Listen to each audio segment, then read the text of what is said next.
Let's talk about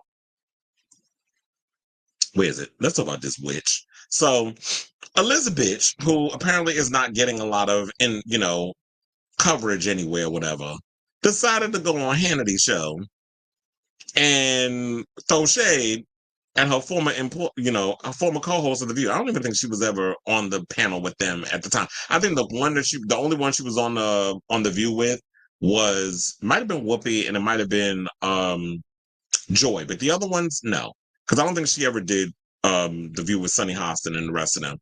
So apparently, she's mad at the women of The View for supporting Kamala Harris. So Elizabeth appeared on Fox News show Hannity to call out her former co-host at The View for their support of Kamala Harris. Hasselbeck said The View is, of course, doing what The View does best. They're going to pump the girl candidate no matter what. Elizabeth, and this is what I be calling her, that's not what it says, is coming for her former co-host at The View for placing their support behind Vice President Kamala Harris. Now, Hasselbeck was a... Wait, why is this showing... Oh, yeah, I see what it is. So it's a Hasselbeck was a guest on Fox News Hannity on Tuesday, where the conservative political commentator said she was glad she was not on the ABC talk show when they expressed their opinion. Girl, don't nobody want your ass there. That's why you wasn't there. To my, she was glad. Don't nobody want your ass at The View. You would have got dragged down to the floor, especially by Ana Navarro. Don't even give me something. Well, you would have been able to. Y'all think a split screen would have been epic between her and Rosie O'Donnell?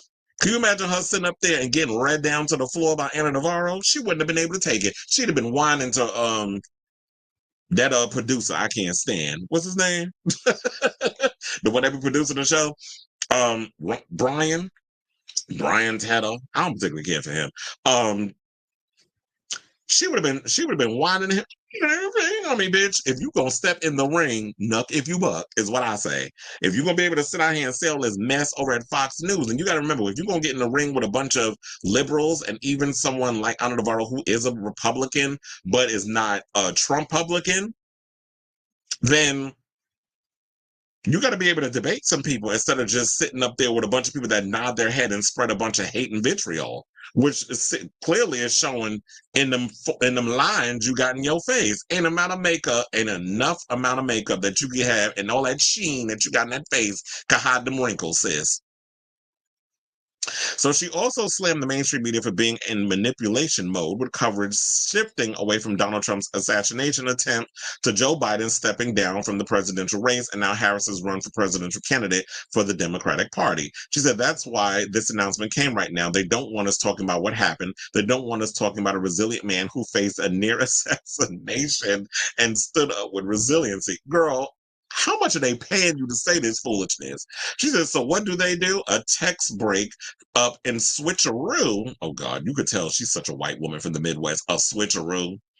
And here we are today. And The View is, of course, doing what The View does best. They're going to pump the girl candidate no matter what, when all of a sudden gender matters to them. In addition to slamming the show as a whole, Hasselbeck singled out Ana Navarro in particular for being a woman who supports a party that has been all about gender fluidity. And now we're supposed to believe that gender is a pillar for our voting reasoning. You got to be kidding me. The former View co-host said the Democratic Party wants it both ways, and they believe that they have it both ways in every category of life. And the answer is no, you can't.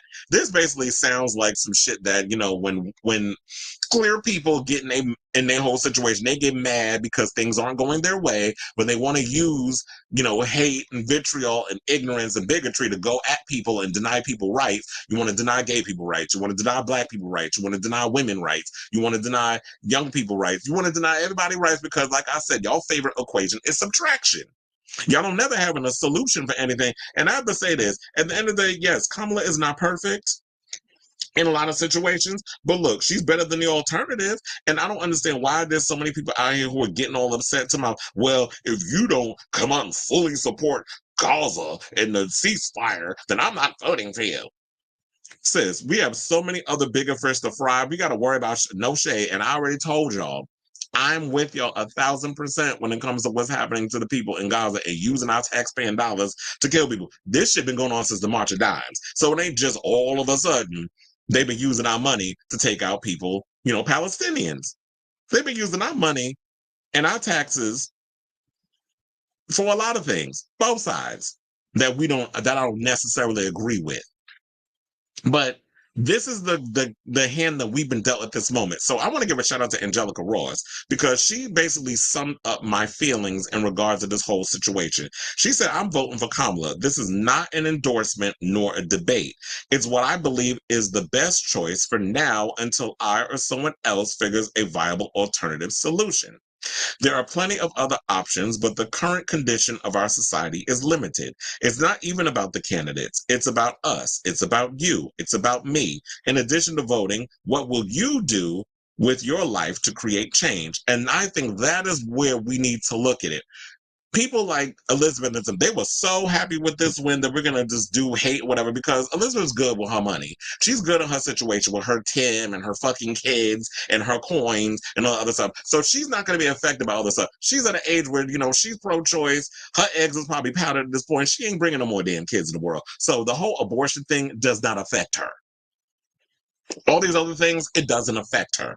But for a party that is about limited government, why are y'all running around trying to tell us what we can do with our bodies? It's like, child, I even cackled today because I saw and I reposted it on my Twitter page, the Chris Avalon _ um, that there was these Christians that were upset over Deadpool and Wolverine. So, oh, they're making fun of God and all. I'm like, what drugs are y'all on? Like y'all people with your sky daddies and your imaginary, deities, y'all are fucking weird.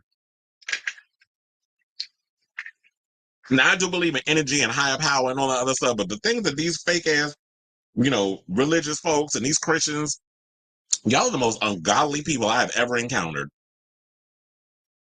And shout out to Alyssa Farrah Griffin, who revealed on Watch What Happens Live, because I saw that clip since we in the view bag, where she was talking about how the weirdest thing that Donald Trump came up with during his campaign, he wanted Kanye West to do a sermon to unite the people. He wanted him to do like a church something because he had a Sunday service. And Alyssa was like, I don't think that's a good idea. But you can imagine like this idiot just going, it would be great. Because I think whenever I hear Donald Trump, I hear Doofy from Scary Movie. I just hear like somebody who just mentally, give him the helmet, put him in the back of the short bus so we don't bang his head on the cheese bus. That's what Donald Trump gives me. Just very much mentally something wrong with him. And just slow. So speaking of slow, I just don't understand.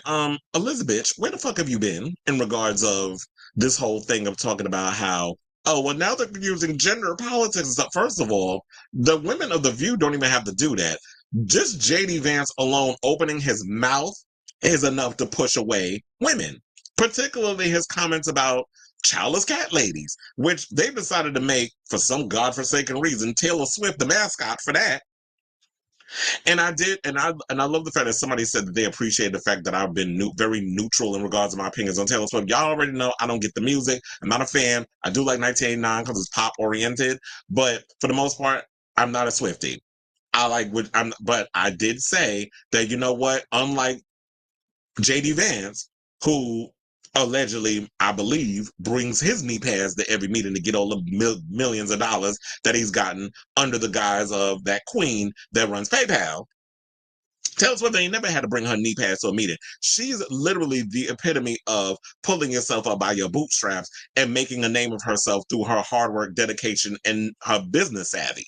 So, say what you want about Taylor Swift, and believe me, I have. But I can give people their credentials and their kudos when they need, when need be. And so, Elizabeth, go sit your dumb, flat, non-existent having ass down somewhere because you sound like the fool in regards to this whole thing. And trust and believe, you wouldn't have the balls to say what you said on The View and have all 6 women up there when she's up there pumping up her, slipping all that crap out her mouth. Oh, you better be glad I'm not on The View. Would you like an invite, sis? So, View people, get up on it, get her thin-haired, dusty, dry-ass, root-having ass on that show, and let's see her go toe-to-toe with them ladies. She wouldn't last 5 minutes. And if y'all talking about split screen, y'all better have like 7 of them up there. Y'all might have to do like a Zoom meeting with the boxes, regardless of getting all the reactions, because Elizabeth, you're just looking for a moment. And just like a lot of these Republicans, and y'all getting mad because y'all realizing that you've ignited the base of the Democrats. Because I will admit, before Joe Biden stepped out, we all, I think, were nervous. We were scared. We were anxious. We were feeling hopeless because it was like, yeah, his old ass up in there. And y'all talk about ageism or whatever. It was like, no, he's not tapping into a lot of the bases. He's losing so many people. So, yeah, with Kamala coming in, she's in the middle. She's in her late 50s. So she's got my parents and she's got my base and she's got, Gen Z. She's got the millennials. She's got Gen X. She's got some of the boomers. She's getting everybody. She's even got white women donating money and coming in her direction. She's got a lot of the black male vote. She's got a lot of black women behind her. So Kamala is saying all the things. And I know people's getting mad because and I am pissed at her with this. I will say this about Kamala because, I got to be fair. I am upset with her over putting out that statement condemning the protesters who were outside of Congress going at that freaking fascist and warmonger, Benjamin Netanyahu, or BB. Hey, baby girl. I'm mad at her over that. Girl, you should have just kept it quiet. I would have never put that shit out. But of course, I guess when you want that Jewish coin, this is what she's going to say. She's going to say those things because you're trying to hit every bait. Don't do that because now it's going to make you look bad in the eyes of the protesters. But look, it seemed like she got everything on lock.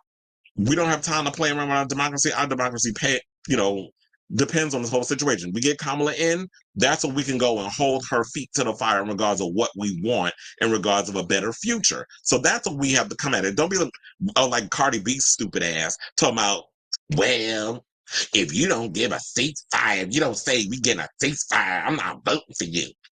Girl, you got more commitment issues than anything. So she can keep running behind Offset constantly cheating on her. But this whole situation with you and the ceasefire, that's the ultimate deal breaker. Fuck out of here. So anyway, with me cussing and just losing my day, this is how politics get me. It just get me so damn heated. In the words of Beyonce, heated. So anyway, let me get off of this. I'm over it. I need to rejudge my whole situation because I'm on fire today when it comes to the politics. But anyway, let me know what you guys think of this story in the comments down below.